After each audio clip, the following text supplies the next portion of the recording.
Hello students, welcome to Aspire Study. तो आज हम लोग बात करेंगे प्रथम जी से, जिनकी निमसेट 2023 में ऑल इंडिया रैंक 15 है। तो प्रथम जी, आप अपने बारे में बताएं कि आप कहां से हैं और ग्रेजुएशन कहां से किया है, फिर हम लोग क्वेश्चन आंसर शुरू करते हैं। Sir, my name is Pratham Khandelwal and I am from Delhi and I have completed my graduation in BSc Honors Computer Science from University of Delhi. University of Delhi से Yes, sir. BSc computer science. Yes. Okay, तो कैसे पता चला था कि NIMCET exam देना है? Sir मेरा स्टार्टिंग में जब मैंने 12th के एंड में जब मैंने जेई दिया था तो उस टाइम मेरा जेई अच्छा नहीं गया था। सो उस टाइम मैंने फिर सर्च करा था कि इसके बाद क्या क्या ऑप्शंस है। तो फिर फर्स्ट ईयर तो मेरा ऐसे निकल गया था क्योंकि ऑनलाइन था डी होगा। और सेकंड ईयर में जाके फिर मैंने सर्च करा कि बीएससी के बाद क्या क्या ऑप्शंस हैं। तो फिर उसमें मुझे एमसीए सबसे बेटर ऑप्शन दिखा क्योंकि उसका पैकेज, और फिर मुझे ये पता लगा कि एनआईटी से भी कर सकते हैं एनआईटी के लिए।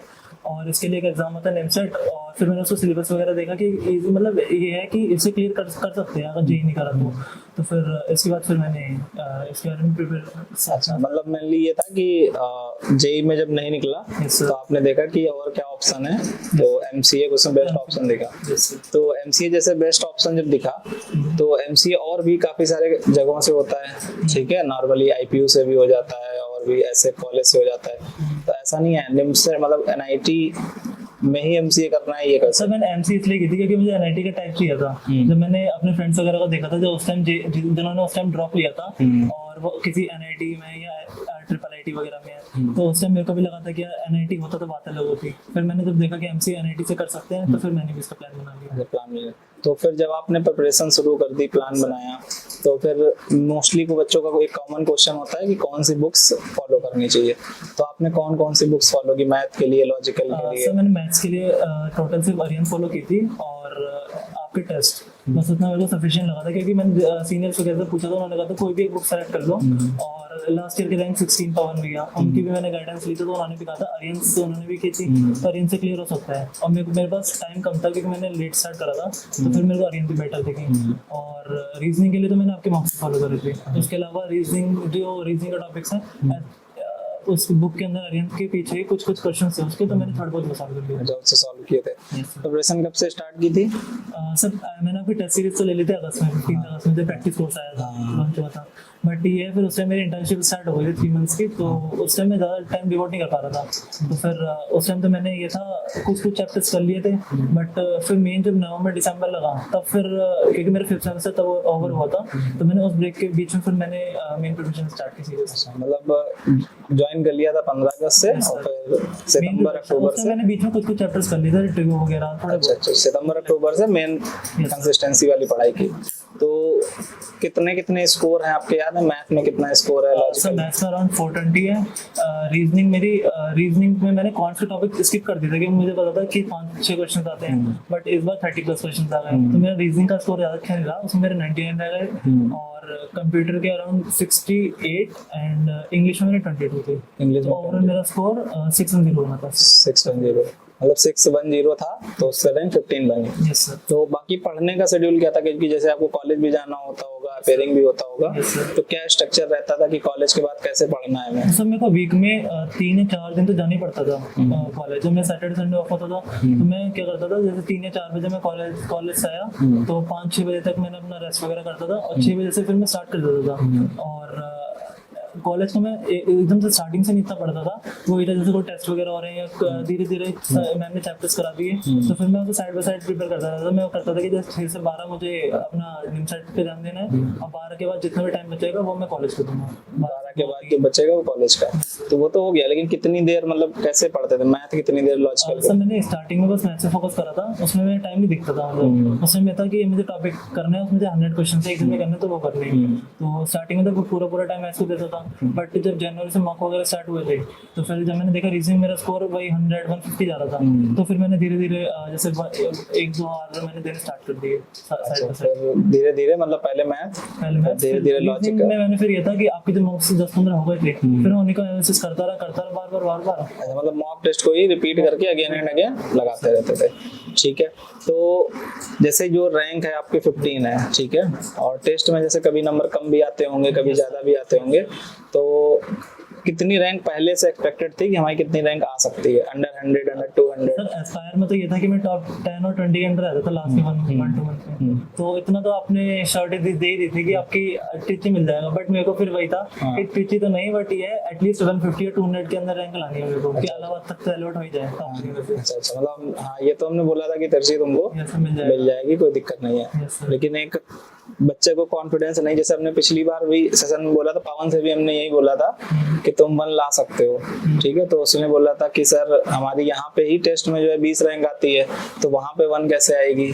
तो वही सेम चीज आपके साथ हुई थी, 10 15 20 रैंक ऐसे बनती थी। तो जब आप पेपर वगैरह देते थे तो उनका एनालिसिस का पैटर्न क्या था?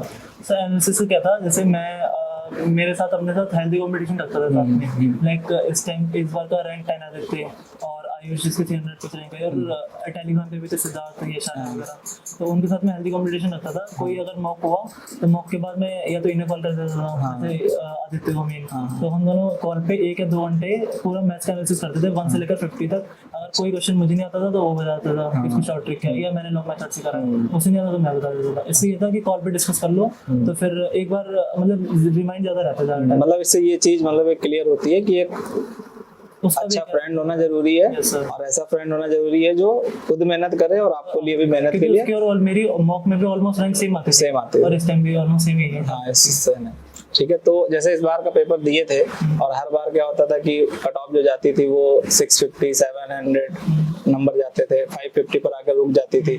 तो इस बार पेपर दे के आए थे, तो फिर क्या फील हो रहा था? सर जब पेपर दिया था तो मेरे को ये इतना मॉक देके इतना आइडिया हो गया था कि मॉक थोड़ा सा टफ है, तो सबके लिए टफ होगा, क्योंकि जब भी मेरे मार्क्स बेकार आते थे सबके बेकार आते थे। तो फिर इतना मुझे आइडिया लग गया था, तो मैंने जब मेरे टफ मॉक में बस यही था कि रीजनिंग में मैं कम फोकस करूंगा, मेन मैं फोकस अपने मैथ्स पे करूंगा। मैथ्स में जितना स्कोर अगर खींच ले तो वो सफिशिएंट है। तो मैथ्स में मैंने अराउंड इसमें 1 आवर 25 मिनट दे दिए थे, और बाकी 35 मिनट में मैंने कंप्यूटर, रीजनिंग और एलआर और इंग्लिश की। ठीक है।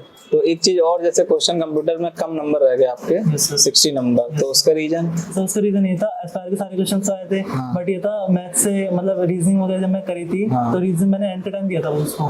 तो फिर कंप्यूटर को मेरे को 5 मिनट भी मिले थे, तो मैंने उसमें कुछ तो सॉल्व करने वाले भी थे। अभी जो मॉक में कर रहे थे मुझे आंसर याद नहीं आ रहे थे, तो मैं उसमें 13-14 क्वेश्चन ही कर पाया। अच्छा, मतलब ये था कि टाइम कम पड़ गया था, आ रहा था वो भी। वो अराउंड 18 क्वेश्चन मैच हुए थे।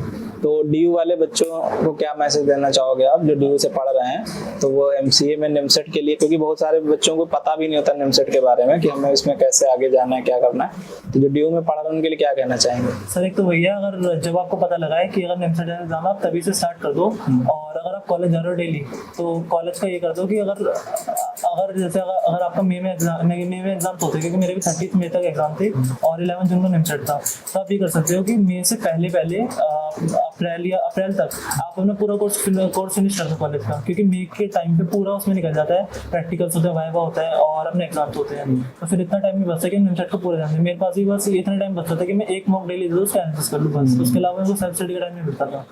तो बस ये कर सकते हो कि पहले नहीं, आपको कभी कभी ऐसा भी लगता है कि जो बच्चे अपेयरिंग वाले हैं ना, तो उनको स्टार्टिंग में इतनी ज्यादा मेहनत कर लेनी चाहिए कि दिसंबर के बाद उनको खाली बस रिवीजन की जरूरत पड़े, पढ़ने की नहीं। क्योंकि ऑलरेडी जो ड्रॉपर्स होते हैं, अगर उनका स्कोर देखोगे जनवरी या फरवरी में, तो उनका स्कोर वही रहता है 600-700 प्लस। बट अगर हमारा देखो तो उस टाइम मेरे जनवरी के मुझे फर्स्ट याद है 410 मार्क्स थे, और उस टाइम फिर मैं ये सोच रहा था कि मैं कैसे क्लियर करूंगा, क्योंकि कट ऑफ वगैरह हर कोई कह रहा था 700 प्लस या 800 प्लस कुछ भी। और जैसे बहुत सारे बच्चे ऐसे भी होते हैं जिनकी मैथ वगैरह वीक होती है, तो उनसे क्या कहना चाहेंगे? सर आप ये कर सकते हो कि अगर आर्यन आपने फॉलो करी है अच्छा से, या आरडी कोई भी बुक फॉलो करी है, उसका आप कंसेप्ट वगैरह पढ़ लो, और वो इम्प्लीमेंट करो। जब टेस्ट जितने टेस्ट मैक्सिमम पॉसिबल हो सकते हैं, तो उतने टेस्ट तो दे दो। मॉक्स मैंने अराउंड 70-80 के अराउंड मैंने मॉक्स दिए थे, तब सारे मॉक्स दो, और उनका एनालिसिस अच्छे से करना है। अगर एनालिसिस वगैरह में कोई भी क्वेश्चन में आपको डाउट आता है कि ये तो नहीं आएगा पेपर में, वो डेफिनेटली आ सकता है, क्योंकि उस टाइम आपको नहीं पता होता कि कौन सा इंपॉर्टेंट है कौन सा नहीं है। तो अगर आपको नहीं आता, सबके एनालिसिस देख सकते हैं, आपने भी काफी सारे एनालिसिस कराए थे। और अगर वो नहीं होता तो फिर आप डॉक्टर वगैरह पे काफी सारी एप्स आती हैं, उन पे जाके देख लो, वो कुछ शॉर्टकट्स वगैरह बता देती हैं। अच्छा, एक चीज और है कि बहुत सारे बच्चे लास्ट में या कुछ समय पहले क्विट कर देते हैं। जैसे आप टेस्ट देते होंगे, देखते होंगे कि स्टार्टिंग में जो है 300 बच्चे दे रहे हैं, फिर उसके बाद 200 हो गए, फिर 100 हो गए, तो उनको क्या मैसेज देना चाहेंगे? सर वही कंसिस्टेंट रहना पड़ेगा, क्योंकि कई बार ऐसा होता है, जैसे मेरे साथ भी हुआ था कि वैसे मेरे मार्क्स सारे 650 700 प्लस, बट कुछ कंसेक्यूटिवली मार्क्स ऐसे जाता है 4-5 कि उसमें आपका स्कोर ही नहीं बढ़ रहा, कि 500 ही रह गए, जो ऑलरेडी आपको सब आता है बट आप वहाँ पे नहीं कर पाए, आपने क्वेश्चन गलत कर दिया, ऑप्शन गलत टिक कर दिए, तो उस टाइम डिमोटिवेशन तो आता है कि यार मेरे से नहीं होगा, छोड़ देता हूँ। लेकिन अगर आपने छोड़ दिया तो बस ये सोचा आपने स्टार्ट किस लिए करा था। स्टार्ट कर अगर आपने NIT का एम लगाया है तो फिर आप NIT जाके ही vote okay, thank you so much, काफी अच्छा लगा बात करके। और बच्चे आपका सुनेंगे इंटरव्यू तो काफी मोटिवेट होंगे।